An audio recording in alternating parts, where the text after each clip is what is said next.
انا بس حابب النهارده اقول نصيحة لاخواتنا البنات.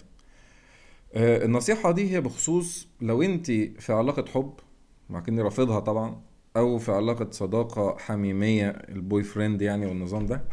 فاتمنى منكم اوعوا تروحوا مع الصديق او الخطيب او اي حاجة وتطلعوا تشوفوا الشقة. اوعوا ليه؟